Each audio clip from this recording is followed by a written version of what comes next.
एक दिन मौसा जी मुझसे बोले, शिवानी, तुम्हारा फिगर बिल्कुल तुम्हारी मौसी की तरह है। मुझे तुम बहुत अच्छी लगती हो। मैंने उनकी बात पर ज्यादा ध्यान नहीं दिया और मैं हंसने लगी। पर अब मौसा जी की अजीब हरकतें बढ़ती ही जा रही थीं। एक रात जब घर पर कोई नहीं था, तो मैं और मौसा जी अकेले बैठकर टीवी देख रहे थे। तभी मौसी जी बोले, शिवानी, जब से मैं इस घर में आया हूं, मैं तब से तुम्हें बहुत पसंद करता हूं।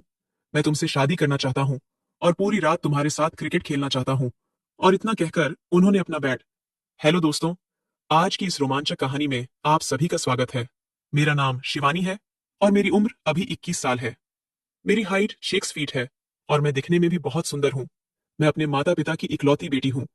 हमारे घर में केवल हम 3 लोग ही रहते थे। पर कुछ दिनों पहले हमारे मौसा मौसी भी हमारे ही घर में शिफ्ट हो गए थे। उनके शिफ्ट होने के बाद से हमारे घर में 5 लोग हो गए थे। मेरे मौसा जी की उम्र ज्यादा नहीं है, क्योंकि मौसी जी की शादी छोटी उम्र में ही हो गई थी। मौसा जी की उम्र करीब 35 साल होगी और वो दिखने में भी बहुत सीधे लगते थे। लेकिन धीरे धीरे मुझे समझ में आ रहा था कि मौसा जी बस दिखने में ही सीधे लगते हैं। वो हर वक्त मुझे अजीब नजरों से देखते थे। मैं जब भी उनसे बात करने बैठती थी, वो मेरे उभारों की तरफ देखते रहते थे। एक बार वो मुझसे बोले, शिवानी, तुम भी अपनी मौसी की तरह ही बहुत सुंदर हो।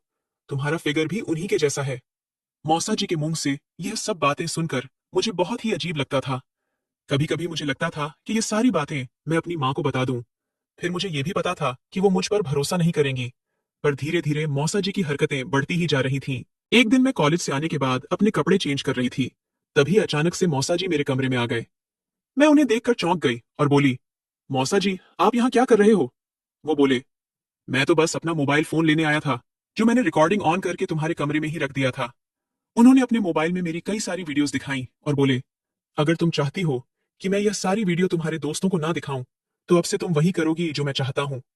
मेरे पैरों तले जमीन निकल चुकी थी, पर अब मेरे पास और कोई रास्ता नहीं था। मैं वही करती थी जो मौसा जी मुझसे करने के लिए कहते थे।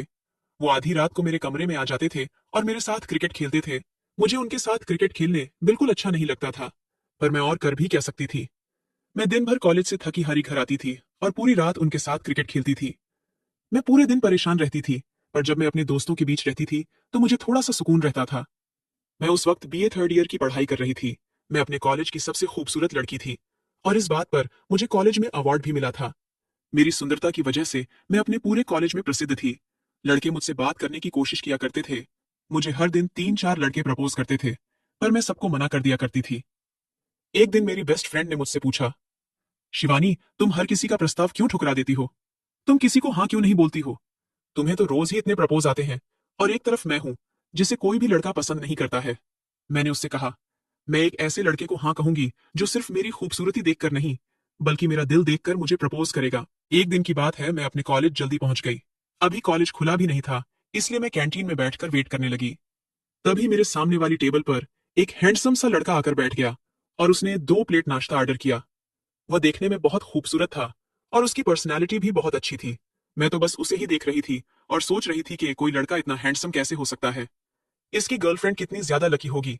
तभी मैंने ध्यान दिया कि वो अकेला ही आया है, पर उसने 2 प्लेट नाश्ता ऑर्डर किया है। मुझे लगा शायद कोई और भी आ रहा होगा, पर ऐसा नहीं था। जैसे ही उसका नाश्ता आया, वो मेरी तरफ देखकर हंसने लगा और मुझे नाश्ता करने के लिए अपनी टेबल पर बुलाने लगा। पहले तो मुझे कुछ अजीब सा लगा, फिर मैंने सोचा कि चलो कोई बात नहीं, अभी मेरे साथ भी मेरा कोई दोस्त नहीं है, तो उसी के पास बैठकर थोड़ा टाइम पास कर लेती हूँ। मैं उसके पास जाकर बैठ गई और उससे पूछा, तुम्हारा नाम क्या है? वो बोला, मेरा नाम शिवम है और मैं तुम्हें काफी दिनों से नोटिस कर रहा हूँ, तो सोचा आज बात ही कर लेता हूँ। फिर उसने मुझे नाश्ता करने के लिए कहा। हम दोनों ने बातें करते हुए नाश्ता किया। तभी वो बोला, मुझे तुमसे बात करके बहुत अच्छा लगा। क्या तुम मुझे अपना नंबर दे सकती हो? फिर हम दोनों और भी बातें कर सकते हैं। मैंने कहा, हाँ बिल्कुल दे सकती हूँ। मैं खूबसूरत लड़कों को अपना नंबर देने से मना नहीं करती। और इतना सुनकर वह हंसने लगा। धीरे धीरे समय गुजरता गया। मैं और शिवम रोज बातें करने लगे थे और कभी कभी तो हम दोनों पूरी रात बात किया करते थे। मुझे भी उससे बातें करके बहुत अच्छा लगता था, पर दूसरी तरफ मौसा जी मेरे साथ अलग तरह से जुल्म करते थे। उनको अभी तक पता नहीं था कि मेरी जिंदगी में कोई लड़का आ चुका है, नहीं तो वो मेरा जो हाल करते वो मैं कभी सोच भी नहीं सकती थी। एक रात की बात है, मैं और शिवम बातें कर रहे थे। तभी शिवम बोला, शिवानी, मुझे तुमसे कुछ जरूरी बात करनी है। मैंने कहा, हाँ बोलो ना, क्या बात है? वो बोला, शिवानी, मैं तुमसे बहुत प्यार करने लगा हूँ। मुझे तुमसे बात करने की आदत सी हो गई है और अब मैं तुम्हारे बिना नहीं रह सकता हूँ। क्या कल तुम मेरे साथ डेट पर चलना चाहोगी? मैं यह सुनकर बहुत खुश थी, क्योंकि शिवम ऐसा पहला लड़का था जो बस मेरी खूबसूरती देखकर मेरे प्यार में नहीं पड़ा था। उसने पहले मुझे जानने की कोशिश की, उसके बाद मुझसे प्यार का इजहार किया था। एक दिन मैंने शिवम को अपने घर चाय पर बुलाया। मैंने मम्मी से कहा, ये मेरा बेस्ट फ्रेंड है और आपसे मिलने आया है। मम्मी भी उसके साथ खूब देर तक बातें करती रहीं। तभी बाहर से मौसा जी आ गए और शिवम को देखकर चौंक गए। उन्होंने मुझसे पूछा, शिवानी, ये लड़का कौन है? मैं उनका यह सवाल सुनकर बहुत डर गई थी। मैंने घबराते हुए कहा, मौसा जी, ये मेरा दोस्त है और मम्मी से मिलने आया है। वो मुझे देखकर गुस्सा करने लगे और वहां से चले गए। मौसा जी को यह बिल्कुल भी पसंद नहीं था कि मेरी जिंदगी में कोई लड़का आ जाए।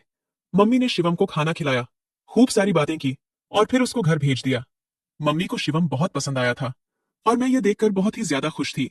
जब रात को मैं अपने कमरे में सोने जा रही थी, तभी मैंने देखा कि मौसा जी मेरे कमरे में बैठकर मेरा इंतजार कर रहे हैं। उनको देखकर मैं थोड़ा डर गई थी। फिर उन्होंने मुझसे दरवाजा बंद करने के लिए कहा और पूछने लगे, तुम्हारा उस लड़के के साथ क्या रिश्ता है? मैंने कहा, शिवम मेरा अच्छा फ्रेंड है। जैसा आप सोच रहे हैं वैसा कुछ भी नहीं है। मौसा जी मुझे आंखें दिखाते हुए बोले, अगर मुझे कुछ भी गलत लगा तो देख लेना, तुम्हारे लिए बिल्कुल भी अच्छा नहीं होगा। मुझे धमकी देकर मौसा जी कमरे से बाहर निकल गए। मैंने मौसा जी की हरकतों के बारे में आज तक कभी किसी को कुछ नहीं बताया था, क्योंकि मुझे पता था कोई मुझ पर भरोसा नहीं करेगा। पर अब मैं शिवम से कुछ भी नहीं छुपाना चाहती थी। वो एक बहुत ही अच्छा लड़का है और मैं नहीं चाहती थी कि मैं उसको किसी तरह के धोखे में रखूं। यही सब सोचकर मैंने अगले दिन शिवम को सारी बातें बता दी। शिवम ये सब सुनकर बहुत गुस्से में आ गया था। इन सब के बाद मौसा जी भी मुझ पर बहुत ध्यान देने लगे थे। मैं कितने बजे कहाँ जाती हूँ और किससे मिलती हूँ, वह इन सब बातों पर नजर रखने लगे थे। एक बार जब मैं कॉलेज से वापस आई, तो मैंने देखा कि मौसा जी सोफे पर बैठकर मुझे घूर रहे हैं। उनका ऐसा रूप देखकर मुझे अचानक से घबराहट हो गई और मैं उचक उचक के चलकर अपने कमरे में चली गई। मुझको इस तरह से चलता हुआ देखकर मौसा जी को लगा कि मैं कुछ गड़बड़ करके आई हूँ। जैसे ही मैं अपने कमरे में पहुंची, उसके 5 मिनट बाद मौसा जी मेरे कमरे में आ गए। मैंने देखा कि मौसा जी आज बहुत गुस्से में हैं। मैंने उनसे पूछा, मौसा जी क्या हो गया है? वो बोले, तुम इस तरह से क्यों चल रही हो, जैसे कि तुम किसी और के साथ क्रिकेट खेल कर आई हो? तुम्हें पता है ना कि मुझे यह सब नहीं पसंद है। क्या तुम चाहती हो कि मैं वो सारे वीडियो तुम्हारे दोस्तों को दिखा दूं? मैं समझ गई थी कि इस स्थिति को मुझे अपने हिसाब से ही हैंडल करना होगा। मैंने सोचा कि क्यों ना मौसा जी को भी दीवाना बना दूं, तो फिर यह मुझे इस तरह से ब्लैकमेल करना बंद कर देंगे। मैंने उन्हें जोर से अपने गले लगा लिया और फिर मेरा और मौसा जी का भी सिलसिला शुरू हो गया था। मुझे जब भी मौका मिलता था, मैं मौसा जी के सामने कुछ ना कुछ नाटक करने लगती थी, ताकि उनको लगे कि मैं कुछ गड़बड़ करके आई हूँ। एक दिन मैंने डिसाइड किया कि मैं इस सिलसिले को दूसरे लेवल तक ले जाऊंगी। एक दिन मौसा जी अकेले बैठकर टीवी देख रहे थे, तभी मैं सोफे पर जाकर लेट गई। मैंने ऊपर से रजाई ओढ़ रखी थी। मौसा जी भी उसी सोफे पर मेरे पैरों के पास बैठकर टीवी देख रहे थे। उनका पूरा ध्यान टीवी पर था। मैं उनका ध्यान अपने ऊपर लाना चाहती थी, इसीलिए मैंने कहा, मौसा जी, वैसे तो आप मुझे पूरे दिन घूरते रहते हो, और अब जब मैं आपके सामने लेटी हुई हूँ तब आप कुछ भी नहीं कर रहे हो। आज आपके अंदर का जानवर कहाँ चला गया? घर पर कोई नहीं है, मैंने दरवाजा भी बंद कर दिया है, तब भी आप मुझ पर नहीं टूट रहे। इतना सुनकर मौसा जी ने टीवी बंद किया। तभी उन्हें महसूस हुआ, यहाँ तो सच में कोई नहीं है। वह मुझसे कुछ कहना चाहते थे, लेकिन कह नहीं पा रहे थे। पर मुझे उनके अंदर की आवाज निकलवानी थी, क्योंकि मैंने मौसी जी और मम्मी को दूसरे कमरे में छुपा कर रखा था। मैंने उनसे कहा, मौसा जी, आप घबराओ मत, मैं किसी को कुछ नहीं बताऊंगी। आपको जो भी कहना है आप मुझसे कह सकते हो। मौसा जी मुझसे बोले, जिस दिन से मैंने इस घर में कदम रखा है, तब से मैं तुमसे प्यार करता हूँ। मैं तुमसे शादी करना चाहता हूँ और रात भर तुम्हारे साथ क्रिकेट का खेल खेलना चाहता हूँ। मुझे पता है कि तुम्हें भी बैट बॉल का खेल बहुत ज्यादा पसंद है। मैं भी अपने बैट से तुम्हारी बॉल मारना चाहता हूँ। मैंने कहा, मौसा जी, अब आप देर क्यों कर रहे हो? जल्दी से आओ, क्रिकेट खेलने की तैयारी करते हैं।